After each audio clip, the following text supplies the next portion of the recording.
Hello dear students. So +2 English എക്സാമിന് വേണ്ടി prepare ചെയ്തുകൊണ്ടിരിക്കുന്നതായിരിക്കും. നിങ്ങൾ ഓൾമോസ്റ്റ് റിവിഷനൊക്കെ കംപ്ലീറ്റ് ചെയ്തിട്ടുണ്ടാവും. എന്നാലും ഒരു ലാസ്റ്റ് മിനിറ്റ് റിവിഷൻ എന്നുള്ള രീതിയിൽ നമുക്ക് കുറച്ച് കാര്യങ്ങളൊന്ന് ഡിസ്കസ് ചെയ്യാം ഫ്രം ദ വെരി ബിഗിനിങ്. അപ്പം നിങ്ങൾക്ക് ആകെയുള്ളത് 5 യൂണിറ്റ്സ് ആണ്. നോക്കുമ്പോൾ നിങ്ങൾ ആ ലെസൺസ് നോക്കണം, ലെസൺസിന്റെ പേര് നോക്കണം, അതിന്റെ റൈറ്റർ ആരാണ്, ഓത്തർ ആരാന്നുള്ളത് നോക്കിയേക്കണം, കറക്റ്റ് സ്പെല്ലിംഗ് സഹിതം. ഓക്കെ, അപ്പൊ ആദ്യത്തെ യൂണിറ്റ് ഫ്ലൈറ്റ്സ് ഓഫ് ഫ്രീഡം ആണ്. ഫ്ലൈറ്റ്സ് ഓഫ് ഫ്രീഡത്തിൽ ആദ്യത്തെ ലെസൺ വരുന്നത് the 3 L's of empowerment written by Christine Lagarde. ഈ ലെസണിൽ നിങ്ങൾ 3 കാര്യങ്ങളെങ്കിലും അറ്റ്ലീസ്റ്റ് പഠിച്ചിരിക്കണം. ആ 3 L's എന്താന്നുള്ളത്: ലേണിംഗ്, ലേബർ, ലീഡർഷിപ്പ്. ലേണിംഗ് എന്തിനു വേണ്ടിയിട്ടാണ് ഹെൽപ്പ് ചെയ്യുന്നത്? To break the shackles of exclusion. ഒന്ന് നമ്മളെ തന്നെ എംപവർ ചെയ്യാൻ വേണ്ടിയിട്ടുള്ളതാണ്. സെക്കൻഡ് തിങ് ലേബർ ആണ്. ലേബർ നമ്മളെ ഫൈനാൻഷ്യലി ഇൻഡിപെൻഡന്റ് ആക്കാൻ വേണ്ടിയിട്ട് ഹെൽപ്പ് ചെയ്യുന്നു. തേർഡ് തിങ് ലീഡർഷിപ്പ് നമ്മളുടെ എബിലിറ്റീസും ടാലൻസും ഒക്കെ പുറത്തേക്ക് കൊണ്ടുവരാൻ വേണ്ടിയിട്ട് ഹെൽപ്പ് ചെയ്യുന്നു. അപ്പൊ ഈ 3 കാര്യങ്ങൾ: ലേണിംഗ്, ലേബർ, ലീഡർഷിപ്പ്. ഇനി ഈ ലെസണിൽ നിന്ന് റിലേറ്റഡ് ആയിട്ട് വരാൻ സാധ്യതയുള്ള ക്വസ്റ്റ്യൻസ് എന്ന് പറയുന്നത് ഒന്ന് സ്പീച്ച് ആയിരിക്കാം, അതല്ലെങ്കിൽ ചിലപ്പോൾ സ്ലോഗൻസ് ഒക്കെ നിങ്ങളോട് ചിലപ്പോൾ കൺസ്ട്രക്ട് ചെയ്യാൻ പറയും. ഇപ്പോൾ as of now women's day കഴിഞ്ഞേ ഉള്ളൂ. ഇപ്പോൾ വിമൻസ് ഡേ റിലേറ്റഡ് ആയിട്ടുള്ള ചിലപ്പോൾ ഒരു റാലി ആയിരിക്കാം, ഒരു പ്രോഗ്രാം ആയിരിക്കാം. അപ്പൊ അതിനെ പറ്റിയ സ്ലോഗൻസ് ചിലപ്പോൾ എഴുതാൻ പറയും. അപ്പോൾ we have to claim ah equity, not the equality in particular. Equality എന്ന് പറയുമ്പോൾ ആ ഒരു സെയിം പൊസിഷൻ അല്ലെങ്കിൽ അങ്ങനെ തന്നെ വേണം എന്നല്ല നമ്മൾ പറയുന്നത്.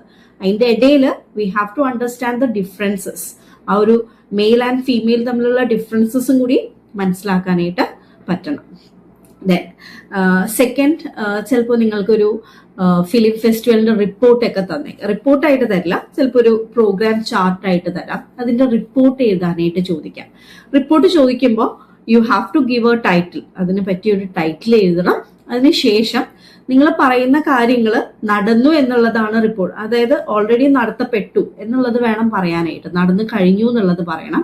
സോ നിങ്ങൾ റിപ്പോർട്ട് എഴുതുമ്പോൾ പാസ്റ്റ് ടെൻസിലേക്ക് ആക്കിയേക്കണം. പിന്നെ ചിലപ്പോൾ ചോദിക്കാം ഒരു as a woman what would you like to contribute to the development of your country എന്നൊക്കെയുള്ള രീതിയിൽ ജനറൽ ക്വസ്റ്റ്യൻസ് നിങ്ങൾക്ക് എക്സ്പെക്ട് ചെയ്യാം. സെക്കൻഡ് ഒരു പോമാണ് any women written by Katharine Tynan. നിങ്ങൾ പോം പഠിക്കുമ്പോൾ, അത് ഏത് പോം ആയിക്കോട്ടെ, പഠിക്കുന്ന സമയത്ത് അതിലെ ഫിഗേഴ്സ് ഓഫ് സ്പീച്ച് വളരെ ഇമ്പോർട്ടന്റ് ആണ്. ഇപ്പൊ ഇതിനകത്ത് ഇപ്പൊ വരുന്നത് മെറ്റഫോർ വരുന്നുണ്ട്, അനഫോറ വരുന്നുണ്ട്. അങ്ങനെ ഇപ്പൊ ഐ ആം ദ പില്ലർ എന്ന് പറയുന്നത് റിപ്പീറ്റഡ് ആയിട്ട് പറയുന്നുണ്ട്. I am the pillar, I am the fire, I am the light, I am the heat. അങ്ങനെ റിപ്പീറ്റഡ് ആയിട്ട് വരുന്നതിനെ നമ്മൾ പറയുന്നത് അനഫോറ എന്നാണ്. അപ്പൊ ഈ ഒരു സെക്കൻഡ് സ്റ്റാൻസിൽ അത് റിപ്പീറ്റഡ് ആയിട്ട് നമുക്ക് കാണാൻ പറ്റുന്നുണ്ട്. ഫസ്റ്റില് ഐ ആം ദ പില്ലർ എന്ന് പറയുമ്പോൾ അത് മെറ്റഫർ ആണ്. ഇനി ഇതെങ്ങനെ ഐഡന്റിഫൈ ചെയ്യാം എന്നുള്ളത് നമുക്ക് ജസ്റ്റ് ഒന്ന് പറഞ്ഞു പോവാം. What are the common poetic devices അല്ലെങ്കിൽ ഫിഗേഴ്സ് ഓഫ് സ്പീച്ച് ഏതൊക്കെയാന്നുള്ളത് നമുക്ക് നോക്കാം. ഫസ്റ്റ് വരുന്നത് സിമിലി ആണ്. സിമിലി എന്ന് പറയുമ്പോൾ ആ പെർട്ടിക്കുലർ ലൈനിൽ അല്ലെങ്കിൽ ആ ഒരു തന്നേക്കുന്ന വേഴ്സിനകത്ത് ലൈക്കോ ആസോ വെച്ചിട്ടുള്ള കമ്പാരിസൺസ് ആയിരിക്കും. മെറ്റഫർ എന്ന് പറയുമ്പോൾ ഡയറക്റ്റ് ആയിരിക്കും. That is I am the pillar, ഞാനാണ് പില്ലർ എന്ന് പറയുന്ന പോലെ ഡയറക്റ്റ് ആയിട്ടുള്ള കാര്യങ്ങളായിരിക്കും മെറ്റഫറിൽ നമ്മൾ പറയാം. It's in a form of comparison, പക്ഷെ അത് ഡയറക്റ്റ് കമ്പാരിസൺ ആയിരിക്കും. അഗെയിൻ പിന്നെ വരുന്നത് അലിട്രേഷൻ ആണ്. അലിട്രേഷൻ എന്ന് പറയുന്നത് ഒരു ലൈനിൽ തന്നെ ഇനീഷ്യൽ സൗണ്ട് കോൺസ്റ്റന്റ് സൗണ്ട്സിൽ റിപ്പീറ്റഡ് ആയിട്ട് വരും. ഫോർ എക്സാമ്പിൾ, ഇപ്പൊ സൗണ്ട് സ്ലീപ്, കോൺസ്റ്റന്റ് സൗണ്ട്സ് എന്ന് പറഞ്ഞാൽ എന്താ? നമ്മൾക്ക് വവൽ സൗണ്ട്സ് അറിയാം. ബേസിക് ആയിട്ട് നോക്കുകയാണെങ്കിൽ A I O U vowel sounds ആണെന്ന് നിങ്ങൾക്ക് അറിയാലോ. അപ്പോൾ അതല്ലാതെ വരുന്ന സൗണ്ട്സിനെയാണ് നമ്മൾ കോൺസ്റ്റന്റ് സൗണ്ട്സ് ആയിട്ട് ട്രീറ്റ് ചെയ്യുന്നത്. അങ്ങനെ ഇപ്പൊ സൗണ്ട് സ്ലീപ്, ബ്ലൂ ബൾബ്, അങ്ങനെ വരുന്ന ആ ഇനി ആ ഒരു ലൈനിൽ തന്നെ അടുപ്പിച്ച് വരികയാണെന്നുണ്ടെങ്കിൽ അതിനെയാണ് നമ്മൾ അലിട്രേഷൻ എന്ന് പറയുന്നത്. അനഫോറ ഞാൻ പറഞ്ഞല്ലോ, ഇതിന്റെ സെക്കൻഡ് സ്റ്റാൻസിൽ വരുന്നത് I am the fire, I am the light. അങ്ങനെ റിപ്പീറ്റഡ് ആയിട്ട് ഫസ്റ്റ് ലൈനിൽ വരുന്ന സംഭവം തന്നെ സെക്കൻഡ് ലൈനിലും റിപ്പീറ്റഡ് ആയിട്ട് വരുമ്പോൾ അതിനെയാണ് നമ്മൾ അനഫോറ എന്ന് വരുന്നത്. അസനൻസ് എന്താണെന്നാണ്. അസനൻസ് എന്ന് പറയുമ്പോൾ അത് ഒരേ ലൈനിൽ തന്നെ അഡ്ജസ്റ്റന്റ് ആയിട്ട് വരുന്ന ലൈനിൽ ഒരേ ലൈനിൽ തന്നെയോ വവൽ സൗണ്ട്സ് റിപ്പീറ്റഡ് ആയിട്ട് വരുന്നതിനെയാണ്. റെയിൻ ഇൻ സ്പെയിൻ എന്ന് പറയുമ്പോൾ റെയിൻ സ്പെയിൻ എ അങ്ങനെ ആ സെയിം സൗണ്ട് തന്നെ, സെയിം വവൽ സൗണ്ട് തന്നെ റിപ്പീറ്റഡ് ആയിട്ട് വരികയാണെങ്കിൽ അതിനെയാണ് നമ്മൾ അസനൻസ് എന്ന് പറയുന്നത്. ദെൻ ഹൈപ്പർബെലി. ഹൈപ്പർബെലി നിങ്ങൾ ഫസ്റ്റ് ഇയർ പഠിച്ചൊരു പോമില്ലേ, നമ്മളുടെ സ്ലീപ്പിനെ കുറിച്ചിട്ട് പറയുന്നുണ്ട്. ഡിയർ മദർ, ഇപ്പൊ ഉറക്കത്തിനെ വിളിക്കുന്നതാണ് ഡിയർ മദർ എന്ന് പറഞ്ഞിട്ട്. അപ്പൊ ഉറക്കം ഒരിക്കലും നമ്മളുടെ അമ്മയല്ലല്ലോ. അങ്ങനെ എക്സാഗ്രേറ്റ് ചെയ്യും. നിങ്ങളുടെ ലാസ്റ്റ് ആ ഒരു പോമില്ലേ, it's going to hurt just a little bit, അതിനകത്തുണ്ട് നമ്മളുടെ mouth is like a section of road എന്നൊക്കെ പറഞ്ഞിട്ട് എക്സാഗ്രേറ്റ് ചെയ്ത് പറയുന്നതിനെയാണ് നമ്മൾ ഹൈപ്പർബെലി എന്ന് പറയുന്നത്. Okay, I hope it's clear. ഇനി നമ്മൾ വരുന്നത് ഇമേജറീസിലേക്കാണ്. ഇമേജസ് എന്ന് പറയുമ്പോൾ വിഷ്വൽ ഇമേജസ് ഉണ്ട്. നിങ്ങൾക്ക് അധികം ഇല്ല, എന്നാലും ജസ്റ്റ് അണ്ടർസ്റ്റാൻഡ്, അതൊന്ന് മനസ്സിലാക്കണം. എന്താ പറയാ, വിഷ്വൽ ഇമേജസ് ഉണ്ട്. വിഷ്വൽ ഇമേജസ് എന്ന് പറയുമ്പോൾ നമുക്ക് കാണാൻ പറ്റുന്നത്, ഓഡിറ്ററി എന്ന് പറയുമ്പോൾ കേൾക്കാൻ പറ്റുന്നത്, ദെൻ ഓൾ ഫാക്ടറി എന്ന് പറയുമ്പോൾ നമുക്ക് സ്മെല് ചെയ്യാൻ പറ്റുന്നത്. ഇപ്പോ ഷെയർസ് കുക്കിംഗ് ഡെലീഷ്യസ് ബിരിയാണി എന്നൊക്കെ പറയുമ്പോൾ നമുക്ക് ആ ബിരിയാണിയുടെ മണം വരുന്ന പോലെയൊക്കെ ഫീൽ ചെയ്യുന്ന രീതിയിൽ വരുന്ന ഇമേജസിനെയാണ് നമ്മൾ ഓൾ ഫാക്ടറി എന്ന് പറയാം. Then gustatory. ഗസ്റ്റേറ്ററി എന്ന് പറയുന്നത് ടേസ്റ്റ് സെൻസ്. നമ്മളിപ്പോ വായ വെച്ചപ്പോ കഴിച്ചിട്ട് വയ്യായിരുന്നു എന്ന് പറയുന്ന ആ ഒരു ബിറ്റർ സെൻസ് നമുക്ക് ഫീൽ ചെയ്യുന്ന രീതിയിൽ ലൈൻസിൽ വന്നിട്ടുണ്ടെങ്കിൽ അത് ഗസ്റ്റേറ്ററി ആണ്. ദെൻ ടാക്ടൈൽ എന്ന് പറയുമ്പോഴേക്കും it's A sense of touch. നമ്മൾ ആരോ ഇങ്ങനെ തൊടുന്ന പോലെ. ദ റെയിൻ ഫാൾസ് എന്ന് പറയുമ്പോഴേക്കും and I touch the drop with my hand. അവിടെയൊക്കെ വരുന്നത് ഈ പറയുന്ന ടാക്ടൈൽ ആണ്, നമ്മൾ തൊടുന്ന പോലെ എന്നുള്ള അർത്ഥത്തിലാണ്. Then kinaesthetic image. കിനസ്തെറ്റിക് എന്ന് പറയുമ്പോൾ ഒരു മൂവ്മെന്റ്സ് ആണ്. ഇപ്പൊ സ്നേക്ക് ഇങ്ങനെ മൂവ് ചെയ്ത് പോകുമ്പോൾ the snake moves to the dried leaves എന്നൊക്കെ പറയുമ്പോൾ അവിടെ ഒരു മൂവ്മെന്റ് നമുക്ക് കാണാൻ പറ്റുന്നുണ്ട്. വാട്ടർ ഫാൾസ്, ഇതൊക്കെ മൂവ്മെന്റ് കാണിക്കുന്നതാണ്. So these are the images. ഇനി വരുന്നത് ഐറണി ആണ്. ഐറണി എന്ന് പറയുമ്പോൾ ഒരു വിരോധാഭാസം ക്രിയേറ്റഡ് ആവുന്നതിനെയാണ്. That is hiding what is actually the case. അപ്പൊ ശരിക്കുള്ളതിനെ ഹൈഡ് ചെയ്യാന്ന് പറയുമ്പോൾ അതൊരു വിരോധാഭാസമാണ്. അങ്ങനെയുള്ള ഒരു കോൺട്രഡിക്ഷൻ വരുന്ന ടൈപ്പ് ഓഫ് സ്റ്റേറ്റ്മെന്റ്സിനെയാണ് നമ്മൾ ഐറണി എന്ന് പറയാം. ദെൻ ഓക്സിമറോൺ ചിലപ്പോൾ ചോദിക്കാം. ഓക്സിമറോൺസ് എന്ന് പറയുന്നത് നിങ്ങൾക്കറിയാം, ഇത്ര ഓർത്താൽ മതി. Original you have to produce the original copies of your certificates എന്ന് പറയുമ്പോൾ ശരിക്കും നമ്മൾ കോപ്പീസ് എന്ന് പറയുന്നത് എന്താണ്, സിറോക്സ് ആണ്.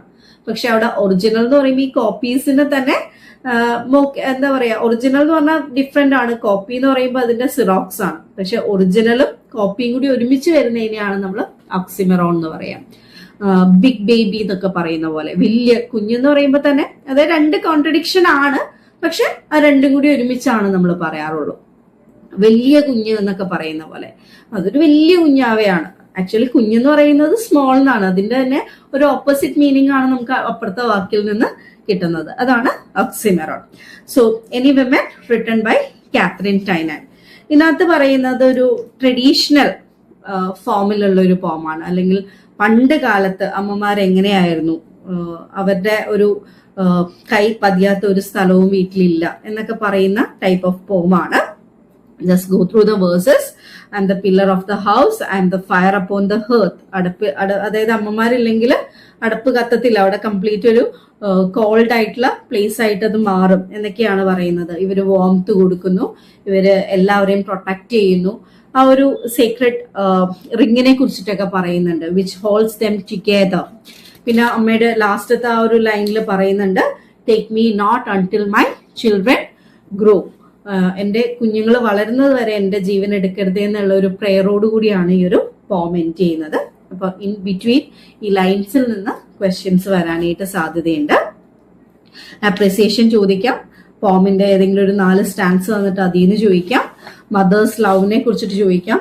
പിന്നെ ഇതിനകത്ത് ഒരു വിമൻ ലീഡ് ഇൻ മാൻചർ, അതെപ്പോഴും ചോദിക്കാറുള്ളതാണ്. നമ്മളുടെ മദർ മേരി ഓഫ് ജീസസ് ക്രൈസ്റ്റിനെ മെൻഷൻ ചെയ്യുന്നുണ്ട്. സോ ഇതെല്ലാം ഈ ഒരു പാർട്ടിൽ ഇമ്പോർട്ടന്റ് ആണ്. ഡെക്ക് ദ വാൾസ് എന്ന് പറഞ്ഞു കഴിഞ്ഞാൽ ഡെക്കറേറ്റ് ദ വാൾസ് എന്നുള്ള മീനിങ് ആണ് കേട്ടോ. Then comes to the next lesson, that is Matchbox, written by Ashapurna Devi. ഇതില് ക്യാരക്ടർ സ്കെച്ചസ് ഇമ്പോർട്ടന്റ് ആണ്. അജിത്തിന്റെ ക്യാരക്ടർ, നൊമീറ്റയുടെ ക്യാരക്ടർ, നൊമീറ്റാസ് മദർ ക്യാരക്ടർ, ഇങ്ങനെയുള്ള ക്യാരക്ടർ സ്കെച്ച് നിങ്ങളൊന്ന് നോക്കി വെച്ചേക്കണം. And women is compared to matchboxes. Why? It's everywhere. പക്ഷെ it has enough gunpowder to set 100 lengas aflame എന്നുള്ള ആ ഒരു ലൈനും ഇതിൽ വളരെ ഇമ്പോർട്ടന്റ് ആണ്. ഭയങ്കര മീക്ക് ആൻഡ് ഇന്നസെന്റ് ആയിട്ടൊക്കെ ഇരിക്കും, പക്ഷെ ഒന്ന് ആളി കത്തിക്കാനായിട്ടുള്ള പവർ അവരുടെ ഉള്ളിലുണ്ട് എന്ന് പറഞ്ഞിട്ടാണ്. Just like Nomita's nature portrait in this lesson. ഇപ്പോൾ ക്യാരക്ടർ സ്കെച്ചസ് വളരെ ഇമ്പോർട്ടന്റ് ആണ്, നിങ്ങൾ നോക്കിയിരിക്കണം. ഇതിൽ നിന്ന് സെക്കൻഡ് ആക്ടിവിറ്റി ആയിട്ട് തന്നേക്കുന്ന പാനൽ ഡിസ്കഷൻ റിലേറ്റഡ് ആയിട്ടുള്ള ക്വസ്റ്റ്യൻസ് വരാം. ചിലപ്പോൾ പാനൽ ഡിസ്കഷൻ എന്ന് പറയുന്നത് നിങ്ങൾക്ക് അറിയാലോ, കുറെ എക്സ്പേർട്സ് ഒരുമിച്ചിരിക്കുന്നുണ്ടാവും. എന്നിട്ട് അവര് നിങ്ങളിപ്പോ പാനൽ ഡിസ്കഷൻ ആണെന്നുണ്ടെങ്കിൽ റിലേറ്റഡ് ആയിട്ടുള്ള ഒരു ഡെസിഗ്നേഷൻ പറഞ്ഞ് പൊസിഷൻ പറഞ്ഞു. ഇപ്പോൾ ഫെമിനിസ്റ്റ് ആണ്, കൗൺസിലർ ആണ്, അതല്ലെങ്കിൽ ഇപ്പോ IAS ഓഫീസർ ആണ്, IPS ഓഫീസർ ആണ്, പൊളിറ്റീഷ്യൻ ആണ്, ഇങ്ങനെയുള്ള റോൾസ് നിങ്ങൾ അസൈൻ ചെയ്ത് കൊടുക്കണം. അപ്പോൾ ഇപ്പൊ നിങ്ങളോട് ചോദിക്കുന്നത് importance of women in this changing world എന്നൊക്കെ പറഞ്ഞിട്ട് ചോദിക്കുകയാണെന്നുണ്ടെങ്കിൽ അത് റിലേറ്റഡ് ആയിട്ട് സംസാരിക്കാൻ പറ്റുന്ന ഒരു 3-4 പേരെ നിങ്ങൾ സെലക്ട് ചെയ്യണം. ചിലപ്പോൾ ഒരു ഇൻട്രൊഡക്ഷൻ ആയിരിക്കും ചോദിക്കാം. ഇൻട്രൊഡക്ഷൻ ചോദിക്കുമ്പോൾ ആ ടോപ്പിക്ക് നിങ്ങൾ ഇൻട്രൊഡ്യൂസ് ചെയ്യണം. ആസ് വെൽ ആരൊക്കെയാണ് അവിടെ വന്നേക്കുന്ന റിസോഴ്സ് പേഴ്സൺസ്, ഈ പറയുന്ന പാനലിസ്റ്റ് ആയിട്ട് സംസാരിക്കാൻ അവിടെ ആരൊക്കെയാണുള്ളത് അവരൊന്ന് ഇൻട്രൊഡ്യൂസ് ചെയ്യലാണ് നിങ്ങൾ ഇൻട്രൊഡക്ഷനിൽ ചെയ്യേണ്ടത്. അതല്ല, ചിലപ്പോൾ 1-2 പോയിന്റ്സ് ആയിരിക്കും. ഒരു കംപ്ലീറ്റ് ഡിസ്കഷൻ ഒന്നും നിങ്ങളോട് എക്സാമിന് ചോദിക്കത്തില്ല. ചിലപ്പോൾ 2 പേര് പറയുന്ന പോയിന്റ്സ് എന്താന്നുള്ളത് എഴുതാൻ വേണ്ടിയിട്ടായിരിക്കും പറയാം. അപ്പോൾ അതങ്ങനെ എഴുതാം. ചിലപ്പോൾ വാർ റിലേറ്റഡ് ആയിട്ട്, റീസെന്റ് ആയിട്ട് വാർ ഒക്കെ നടക്കുന്ന കാരണം വാർ റിലേറ്റഡ് ആയിട്ടുള്ള ടോപ്പിക്സും പാനൽ ഡിസ്കഷന് ചോദിക്കാം. അപ്പൊ ചിലപ്പോൾ ഒരു ഇൻട്രൊഡക്ഷൻ മാത്രമായിരിക്കും, അല്ലെങ്കിൽ നിങ്ങൾക്ക് കിട്ടുന്ന ടോപ്പിക്, പെർട്ടിക്കുലർ ടോപ്പിക് ഏതാണോ അത് റിലേറ്റഡ് ആയിട്ട് ചിലപ്പോൾ 2 ഡെസിഗ്നേഷൻ ഒക്കെ കൊടുക്കുക. 2 ആൾക്കാരുടെ പേര് അവരുടെ ഡെസിഗ്നേഷൻ ഒക്കെ കൊടുത്തിട്ട് അവരെന്താണോ പറയാൻ സാധ്യതയുള്ളത് അത് റിലേറ്റഡ് ആയിട്ടുള്ളതാണ് നിങ്ങൾ അവിടെ എഴുതി വെക്കേണ്ടത്. ദെൻ മോസ്റ്റ് ഇമ്പോർട്ടന്റ് ആയിട്ട് വരുന്ന മറ്റൊരു ക്വസ്റ്റ്യൻ ആണ് ബ്ലർബ് റൈറ്റിംഗ്. മിക്കവാറും ചോദിക്കാറുണ്ട്. ഇപ്പൊ നിങ്ങളുടെ ടെക്സ്റ്റിൽ തന്നെ ഒരു എക്സാമ്പിളും കൊടുത്തിട്ടുണ്ട്. മേ ബി ആശാപൂർണ ദേബിനെ കുറിച്ചിട്ട് തന്നെ ചോദിക്കാം. ചിലപ്പോൾ മാച്ച് ബോക്സ് എന്ന് പറയുന്ന ലെസൺ നിങ്ങൾ പഠിച്ചിട്ടുള്ളത് കാരണം ഡീറ്റെയിൽസ് ഒന്നും തരാതെ അതിനെ കുറിച്ചിട്ട് ഒരു ബ്ലർബ് റൈറ്റിംഗ് എഴുതാൻ പറയാം. അപ്പൊ ബ്ലർബ് റൈറ്റിംഗിൽ നിങ്ങൾ ചെയ്യേണ്ടത് ആ ലെസന്റെ പേര് അല്ലെങ്കിൽ ആ ബുക്കിന്റെ പേര് സെന്ററിൽ നന്നായിട്ട് എഴുതുക. അതിന്റെ താഴെ റൈറ്ററിന്റെ പേര് എഴുതുക, ഓത്തറിന്റെ പേര് എഴുതുക. And what the book was about, എന്തിനെ കുറിച്ചായിരുന്നു ആ ബുക്ക് എന്നുള്ളത്. ആ ബുക്കിൽ എന്താണോ പറയുന്നത്, ഇമ്പോർട്ടന്റ് ആയിട്ട് പറയുന്നത് എന്താണോ അതാണ് ആദ്യത്തെ പാരഗ്രാഫിൽ നിങ്ങൾ പറയേണ്ടത്. അതിനുശേഷം നിങ്ങൾക്ക് ഏതെങ്കിലും ഫേമസ് ആയിട്ടുള്ള ബുക്സ് ആ പെർട്ടിക്കുലർ റൈറ്ററിന്റെ അറിയാമെന്നുണ്ടെങ്കിൽ അതും മെൻഷൻ ചെയ്യാം. ഓക്കെ. ആൻഡ് എന്തെങ്കിലും കോട്ട് ആഡ് ചെയ്യണം എന്നുണ്ടെങ്കിൽ ആ ഒരു കോട്ട് ആഡ് ചെയ്യാം. ശരിക്കും ഇത് ചെറിയൊരു പാർട്ടാണ്. നിങ്ങൾ ബുക്സ് നോക്കുമ്പോൾ ബുക്കിന്റെ ബാക്കിൽ അതിന്റെ ഒരു റിഫ്ലക്റ്റീവ് പാർട്ട് ഉണ്ടാവും. ഈ ബുക്കിൽ എന്താണ് ഇൻക്ലൂഡഡ് ആയിട്ടിരിക്കുന്നത് അത് വായിച്ചു നോക്കുമ്പോൾ നമുക്കൊരു ജസ്റ്റ് കിട്ടും. ആ ബുക്ക് വായിക്കാനായിട്ട് ഒരു ഇൻട്രസ്റ്റ് തോന്നും. അതാണ് ഈ ബ്ലർബ് എന്ന് പറയുന്നത്. അപ്പൊ ഹെഡിങ് എഴുതുക, ഓത്തറിന്റെ പേര് എഴുതുക, ആ ബുക്കിനെ കുറിച്ചിട്ട് മോസ്റ്റ് ഇമ്പോർട്ടന്റ് ആയിട്ട് നിങ്ങൾക്ക് എന്താണോ പറയാനുള്ളത് അത് പറയാം. ഇതിപ്പോ 100 ലെങ്കാസിന്റെ മാച്ച് ബോക്സ് ആണെന്നുണ്ടെങ്കിൽ ആ 100 ലെങ്കാസിന്റെ കാര്യം പറഞ്ഞിട്ട് നിങ്ങൾക്ക് സ്റ്റാർട്ട് ചെയ്യാം. എന്തെങ്കിലും കോട്ട് കൊടുക്കണം എന്നുണ്ടെങ്കിൽ കോട്ട്സ് കൊടുക്കാം. ദെൻ അതർ ബുക്സ് ഏതെങ്കിലും ഉണ്ടെങ്കിൽ മെൻഷൻ ചെയ്യാം.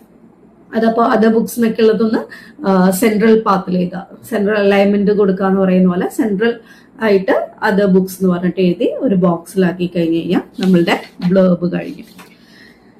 Then comes next lesson, that is Horigallu, written by Sudhamurthy. അപ്പോൾ ഇതിനകത്ത് പണ്ടത്തെ ഒരു റിഫ്ലക്ഷൻ ആണ്, ചൈൽഡ്ഹുഡ് മെമ്മറീസ് ഷെയർ ചെയ്യുന്നതാണ് ഈ ഒരു ലെസണിൽ കൊടുത്തേക്കുന്നത്. ഹൊറിഗല്ലു എന്താണ്? Literally it means a stone that can bear weight bear ചെയ്യാൻ പറ്റുന്ന ഒരു സ്റ്റോണിനെയാണ് നമ്മൾ ഹൊറിഗല്ലു എന്ന് പറയുന്നത്. 2 vertical stone supported by a horizontal stone. ഇപ്പൊ പണ്ട് കാലത്ത് ആൾക്കാരൊക്കെ സമയം ചെലവഴിക്കാൻ വേണ്ടിയിട്ടും അല്ലെങ്കിൽ ഒന്ന് റിലാക്സ് ചെയ്യാൻ വേണ്ടിയിട്ടൊക്കെ ഈ ഹൊറിഗല്ലു യൂസ് ചെയ്യാറുണ്ടായിരുന്നു. അപ്പൊ ഇതിനകത്ത് മെൻഷൻ ചെയ്യുന്ന 2 ഹ്യൂമൻ ഹൊറിഗല്ലൂസ് ആരൊക്കെയാണ്? ആ 2 പേര് നമ്മുടെ ഗ്രാൻഡ് ഫാദറും രത്ന, കൊളീഗ് ഓഫ് സുധാമൂർത്തി. ആ 2 പേര് അവരെന്താണ് ചെയ്യുന്നത്? They are doing a tremendous social service. ഒരു ചേഞ്ച് കൊണ്ടുവരാൻ തക്ക രീതിയിലത്തെ സോഷ്യൽ സർവീസ് ആണ്, വിത്തൗട്ട് എക്സ്പെക്ടിങ് എനി റിവാർഡ്. അതാണ് ഇതിൽ മെൻഷൻ ചെയ്യേണ്ടത്. 2 പേരും പറയുന്ന സംഭവം ഒന്ന് തന്നെയാണ്. ഹൊറിഗല്ലു is essential in everyone's life. ഈ ഹൊറിഗല്ലു എന്ന് പറയുന്നത് ഒരു ഫുൾ സ്റ്റോപ്പ് അല്ല, ഒരു പോസ് ആണ് ഇൻ ഓർഡർ ടു റീഗെയിൻ ആ സ്ട്രെങ്ത്. ചിലപ്പോൾ കുറച്ചു നേരം ഒന്ന് ഇരുന്ന് ഓടി തളർന്നു കഴിയുമ്പോൾ കുറച്ചു നേരം ഇരുന്ന് കുറച്ച് വെള്ളമൊക്കെ കുടിച്ച് വിശ്രമിച്ച് കഴിയുമ്പോൾ നമുക്ക് കുറച്ചും കൂടി എനർജി കിട്ടും. അതേപോലെ നമ്മളുടെ ലൈഫിലും ഈ ഒരു പോസ് ആവശ്യമാണെന്നുള്ളതാണ് പറയുന്നത്. ഈ ഒരു ഹൊറിഗല്ലുവിന്റെ താഴെ ഏർതൺ പോട്ട് സെറ്റ് ചെയ്തിട്ടുണ്ട്, അതിൽ വെള്ളമുണ്ട്. അപ്പൊ അതിൽ കൂടി പോകുന്ന ആൾക്കാരൊക്കെ ഗ്രാൻഡ് ഫാദറിന്റെ അടുത്ത് അവരുടെ ഡെയിലി വെറീസും പ്രോബ്ലംസ് ഒക്കെ ഷെയർ ചെയ്യാറുണ്ട്. ഗ്രാൻഡ് ഫാദർ അവിടെ ഇരുന്ന് അവർ പറയുന്നത് കേൾക്കാറുണ്ട്. ഇതൊക്കെയാണ് ഈ ലെസണിൽ പറഞ്ഞേക്കുന്നത്. അപ്പോൾ both these people were doing tremendous social service. അപ്പോൾ അത് ചിലപ്പോൾ ഒന്ന് എന്താ പറയാ ഇലാബറേറ്റ് ചെയ്യുക, എൽസിഡേറ്റ് ചെയ്യുക എന്നൊക്കെ പറഞ്ഞിട്ട് ചിലപ്പോൾ ചോദിക്കാം. പിന്നെ ഇതിനകത്ത് രത്ന പറയുന്ന ഒരു ഡയലോഗ് ഉണ്ട്. I hear them out with sympathy and without any judgement. ഞാൻ ജഡ്ജ് ചെയ്യാറില്ല, ഒരിക്കൽ പോലും സ്വപ്നത്തിൽ പോലും ഞാൻ ഇവര് പറയുന്ന കാര്യങ്ങൾ മറ്റൊരാളായിട്ട് ഷെയർ ചെയ്യാറില്ല. അപ്പൊ ആ ഒരു വിശ്വസ്തതയെ കുറിച്ചിട്ടൊക്കെ ഇതിനകത്ത് ഇൻ ഡീപ്പായിട്ട് പറയുന്നുണ്ട്. ഇതിൽ നിന്ന് ചിലപ്പോൾ ലാംഗ്വേജ് പ്രാക്ടീസ് റിലേറ്റഡ് ആയിട്ടുള്ള ക്വസ്റ്റ്യൻസ് ചോദിക്കാം. ഇവിടെ ലാർജ്, ഫ്ലാറ്റ്, സ്റ്റോൺ, അതിനെ റീപ്ലേസ് ചെയ്യാൻ പറ്റുന്ന വേർഡ്. ഇപ്പൊ അങ്ങനെ ടെക്സ്റ്റിൽ നിന്ന് തന്നെ ചിലപ്പോൾ അത് ചോദിക്കാൻ സാധ്യതയുണ്ട്. പിന്നെ നമ്മൾക്ക് വരുന്നത് കുറച്ച് ഗ്രാമാറ്റിക്കൽ പാർട്ട് വരുന്നുണ്ട്, കോംപ്രിഹെൻഷൻസ് വരുന്നുണ്ട്. കോംപ്രിഹെൻഷൻ നിങ്ങൾക്ക് എന്തായാലും ഉണ്ടാവും, അത് മിക്കവാറും ടെക്സ്റ്റിൽ നിന്നുള്ള സംഭവം തന്നെ ആയിരിക്കാം. പാരഗ്രാഫ് തന്നിട്ട് അതിൽ നിന്ന് ക്വസ്റ്റ്യൻസ് ചോദിക്കും. ദെൻ ക്ലോസ് എന്ന് പറയുമ്പോൾ ആഡ്ജക്റ്റീവ് ക്ലോസ് ഉണ്ട്, ആഡ്ജക്റ്റീവ് ഫ്രേസും വരുന്നുണ്ട്. ആഡ്ജക്റ്റീവ് ക്ലോസ് എന്ന് പറയുന്നത് നമ്മൾ റിലേറ്റ് ചെയ്യുന്നത് റിലേറ്റീവ് പ്രൊനൗൺസ് വെച്ചിട്ടാണ്, അതേപോലെ തന്നെ റിലേറ്റീവ് ആഡ്വേർബ്സ് വെച്ചിട്ടാണ്. റിലേറ്റീവ് പ്രൊനൗൺസ് എന്ന് പറയുമ്പോൾ who, whom, whose and which ഒന്ന് അണ്ടർലൈൻ ചെയ്ത് പഠിച്ചു വെച്ചേക്കുക. റിലേറ്റീവ് ആഡ്വേർബ്സ് ആണെന്നുണ്ടെങ്കിൽ when, where, why. The dog which is very frisky ran around the house. അവിടെ വിച്ച് എന്ന് പറയുന്നത് എന്താണെന്ന് ചിലപ്പോൾ ഐഡന്റിഫൈ ചെയ്യാനായിട്ട് വരാം. അങ്ങനെ ചോദിക്കുകയാണെന്നുണ്ടെങ്കിൽ അത് റിലേറ്റീവ് പ്രോനൗൺ ആണ് എന്ന് നിങ്ങൾക്ക് ഐഡന്റിഫൈ ചെയ്യാൻ പറ്റണം. എല്ലാ തവണയും ക്വസ്റ്റ്യൻസ് ചോദിക്കുമ്പോൾ ഒരു ക്വസ്റ്റ്യൻ, ഒരു പാറ്റേൺ നമ്മൾ പ്രതീക്ഷിക്കാത്ത രീതിയിൽ ഇതുവരെ ക്വസ്റ്റ്യൻ പേപ്പറിൽ ഇട്ടിട്ടില്ലാത്ത രീതിയിൽ ക്വസ്റ്റ്യൻസ് ചോദിച്ച് കാണാറുണ്ട്. അപ്പൊ ചിലപ്പോൾ ഈ പാർട്ടിൽ നിന്ന് അങ്ങനെ വരാനായിട്ട് സാധ്യതയുണ്ട്. ദെൻ ആഡ്ജക്റ്റീവ് ഫ്രേസ് എന്ന് പറയുമ്പോഴേക്കും എന്താണ്? ഫ്രേസ് എന്ന് പറഞ്ഞാൽ എന്താണ്? That tells us something about the noun it is modifying. Adjective phrase എന്ന് പറയുമ്പോൾ ഏത് നൗണിനെ ആണോ അത് ആഡ്ജക്റ്റീവ്സ് എന്ന് പറഞ്ഞാൽ എന്താ? ബേസിക് ആയിട്ട് നമ്മൾ ആഡ്ജക്റ്റീവ്സ് യൂസ് ചെയ്യുന്നത് നൗൺസിനെ മോഡിഫൈ ചെയ്യാൻ വേണ്ടിയിട്ടാണ്. ഫോർ എക്സാമ്പിൾ ബ്യൂട്ടിഫുൾ ഗേൾ, അപ്പൊ ഗേളിനെ മോഡിഫൈ ചെയ്യാൻ വേണ്ടിയിട്ടാണ് നമ്മൾ ബ്യൂട്ടിഫുൾ എന്നുള്ള വാക്ക് യൂസ് ചെയ്തേക്കുന്നത്. അതേപോലെ തന്നെ ഇവിടെ മോട്ടൽ എന്ന് പറയുമ്പോൾ മോട്ടോർ പ്ലസ് ഹോട്ടൽ എന്നുള്ളതിന്റെ അതൊരു ബ്രഞ്ച് വേർഡാണ്. 2 വേർഡിന്റെ കോമ്പിനേഷനെയാണ് നമ്മൾ ബ്രഞ്ച് എന്ന് പറയാം. ഇപ്പൊ ബ്രേക്ക്ഫാസ്റ്റ് പ്ലസ് ലഞ്ച്, അതാണ് ബ്രഞ്ച്. ഇതിനെ നമ്മൾ പറയുന്നത് ബ്ലെൻഡിങ് ആണ്, ബ്ലെൻഡ് ചെയ്തെടുക്കുന്നതാണ്. അപ്പൊ ഇവിടെ മോട്ടൽ എന്നുള്ളത് ഒരു നൗൺ ആണ്. അപ്പൊ നൗൺ അവിടെ തന്നിട്ടുണ്ടെങ്കിൽ നൗൺ ഏതാണെന്ന് ഐഡന്റിഫൈ ചെയ്യുക.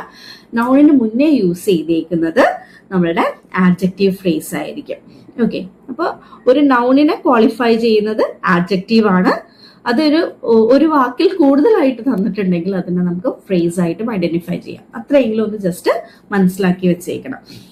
പിന്നെ ഇത് ചോദിക്കാൻ സാധ്യതയുണ്ട് നമ്മളുടെ സിമിലീസ് റിലേറ്റഡ് ആയിട്ടുള്ള കുറച്ച്, അതായത് ചിലപ്പോൾ നിങ്ങൾക്കൊരു പാരഗ്രാഫ് തന്നിട്ടുണ്ടാവും, ഒരു സെന്റൻസ് തന്നിട്ടുണ്ടാവും. അവിടെ കറക്റ്റ് ആയിട്ടുള്ള കമ്പാരിസൺസ് യൂസ് ചെയ്യാനായിട്ട് പറയും. ഇപ്പോൾ as black as coal, as cold as ice എന്നൊക്കെയുള്ള രീതിയിൽ ചിലപ്പോൾ തരാം. ഇവിടെ ഒരെണ്ണം as gay as a peacock എന്ന് കൊടുത്തിട്ടുണ്ട്. അവിടെ ഗേയുടെ മീനിങ് വരുന്നത് ചിയർഫുൾ എന്നുള്ളതാണ്. അപ്പൊ ടെക്സ്റ്റിൽ തന്നേക്കുന്നത് നിങ്ങൾ എന്തായാലും നോക്കി വെച്ചേക്കാം, അതും ചോദിക്കാൻ സാധ്യതയുണ്ട്.